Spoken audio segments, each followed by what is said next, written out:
Hey gang, Mr. Reyes here, and I'm going to be reading you the book Lyle, Lyle, Crocodile by Bernard Waber.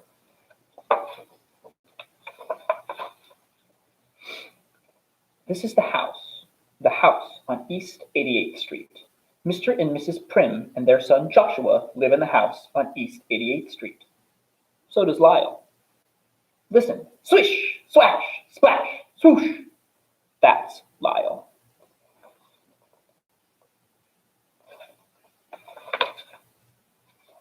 Lyle, the crocodile.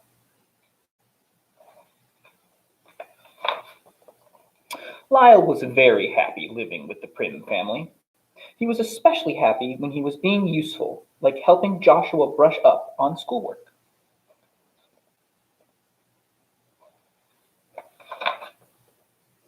But if Lyle was happy, he was making someone else unhappy.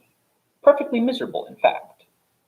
That someone was Loretta, Mr. Grump's cat. Mr. Grumps lived just 2 houses away from the Prims. Whenever his cat caught even the slightest glimpse of Lyle, she would fling herself into a nervous fit. Lyle wanted desperately to win Loretta over. He tried flashing his sweetest, most toothsome smile at her to show how really friendly he was. But this only frightened the distrustful animal even more.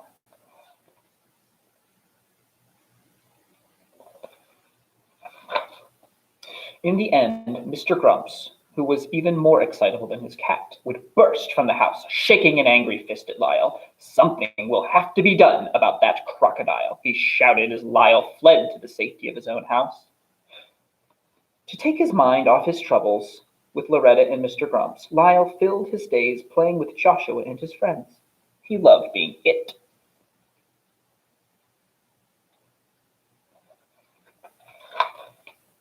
He could skip double dutch 100 times without missing.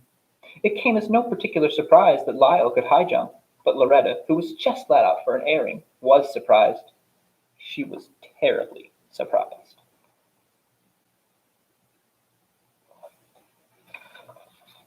Loretta was so surprised and so shaken she fled to the nearest tree, and no amount of coaxing could bring her down.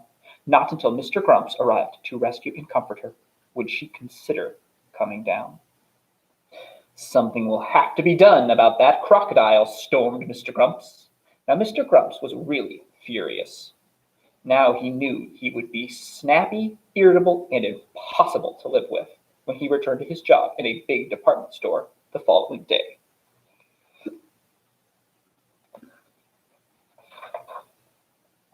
For the next several days, Mrs. Prim thought it best to keep Lyle close at her side. Together, they fussed about the kitchen, preparing good things for the family to eat. When the weather permitted, they took lunch to the park. Lyle was always one for sharing.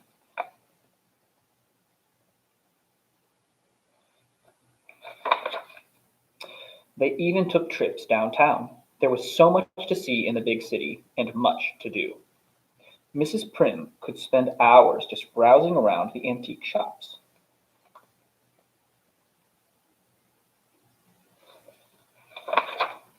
Lyle could spend hours watching building construction.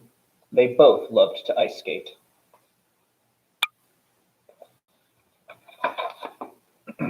One day, Mrs. Prim and Lyle went shopping in a big department store. Unfortunately for everyone, it turned out to be the very same store in which Mr. Grumps held an important position. And unfortunately, they were to hear from Mr. Grumps all too soon, for it was his voice that suddenly broke in over the loudspeaker to announce a sale in the pajama department.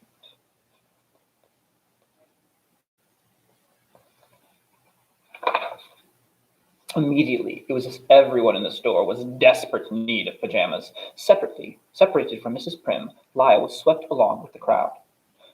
As they neared the pajama department, Lyle thought he heard a familiar voice. "Lyle! Lyle!" the voice called out. Lyle recognized the voice all right. And the face as well. The voice and face belonged to Hector P. Valenti, star of stage and screen. But what was Signor Valenti up to now? Well, for the moment, it seemed, He was very busy selling pajamas. Lyle remembered unhappily his days of traveling and performing with Signor Valenti, but in spite of everything, the two were delighted to see each other once more.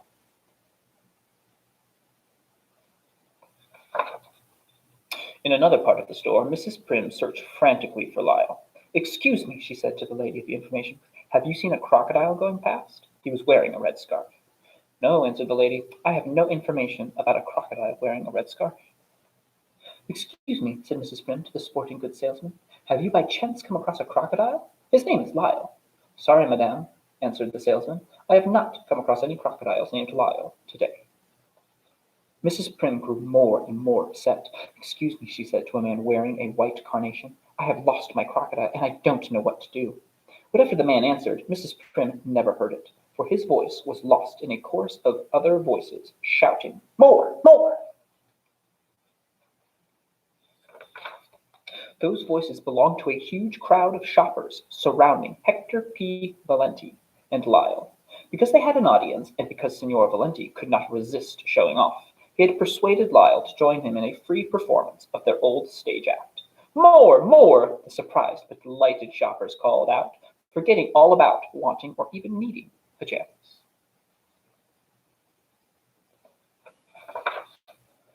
Mrs. Prim caught up with them just in time to hear still another voice, charged with fury, shout, "What is going on here?"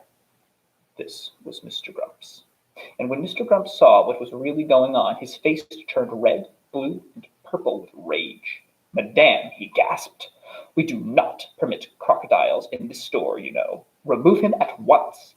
And you, sir," he said, pointing a dagger-like finger at Signor Valenti, "you, sir, are dismissed." "Something will have to be done about that crocodile." Those warning words of Mr. Grumps still rang in their ears as they said goodbye to Signor Valenti outside the store.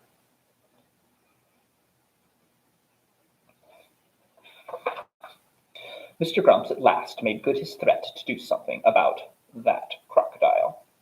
The next day he appeared at the Prim's door with papers authorizing Lyle to be committed to the city zoo. "The zoo!" Mrs. Prim exclaimed miserably. "Whatever would Lyle be doing in the zoo?" "He'll be doing whatever it is normal crocodiles are supposed to be doing," snapped Mr. Grumps, who wasn't being at all nice about it. The Prims examined the papers. They appeared to be in order. There was a little they could do, at least for the moment, to prevent Mr. Grumps from putting Lyle in the zoo. Lyle's first night was difficult indeed.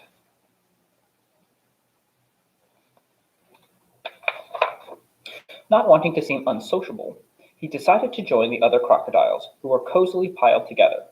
Just when he thought he had gotten himself comfortable on top, he awakened to find himself crushed to the very bottom. Lyle's restlessness so annoyed the other crocodiles, they all just got up and stomped off in a huff. Lyle was happier during the day when visitors came. He amused everyone with his unusual tricks, and before long was the biggest attraction at the zoo. Joshua and Mrs. Prim visited regularly, arms laden with games, toys, and Turkish caviar Lyle so loved. Mrs. Prim did her best to smile and appear cheerful, but just couldn't hide her concern.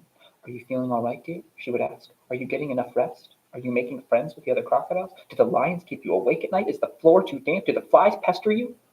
Lyle shook his head yes or no, depending on the question. He tried putting on a brave front, but Mrs. Prim knew very well he was unhappy and fought back her tears.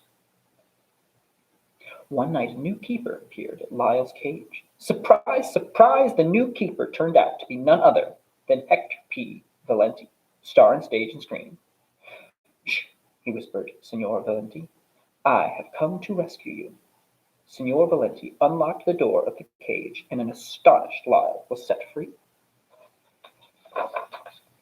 "You can't go home again," said Signor Valenti, when they had put the zoo behind them. Signor Valenti was bursting with ideas. "We'll put our old act together again," he said. "We'll fly to Australia. They'll love us in Australia." Lyle groaned. The very thought of never seeing the house on East 88th Street again was grim indeed, and too much for him to endure. Signor Valenti read his thoughts and decided Lyle should have one last look at the the house on East 88th Street. Approaching the now sleeping street, they were suddenly met with a wall of dense smoke. The smoke, they realized with horror, was coming from Mr. Grump's house. While Signor Valenti ran to signal the alarm, Lyle broke into the house and rescued the still sleeping occupants.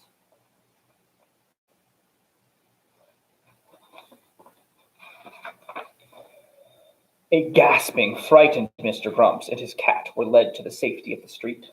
Now the Prims and the entire neighborhood were awake and witness to Lyle's heroism. Mr. Grumps couldn't thank him enough. "Ladies and gentlemen," said Mr. Grumps to the crowd of onlookers, "Lyle is the bravest, kindest, most wonderful crocodile in the whole wide world.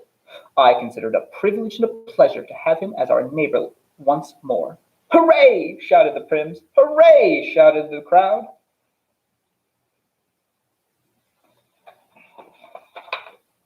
Lyle moved back to the house on East 88th Street that very night. Several days later, a farewell party was given by the Prims for Signor Valenti, who was leaving to seek fortunate adventure in Australia. "Remember," said Mr. Grumps, speaking to Signor Valenti, "should you change your mind about leaving, a job in my store will always be yours, just for the asking. We need people with your kind of talent and ability." Everyone smiled happily.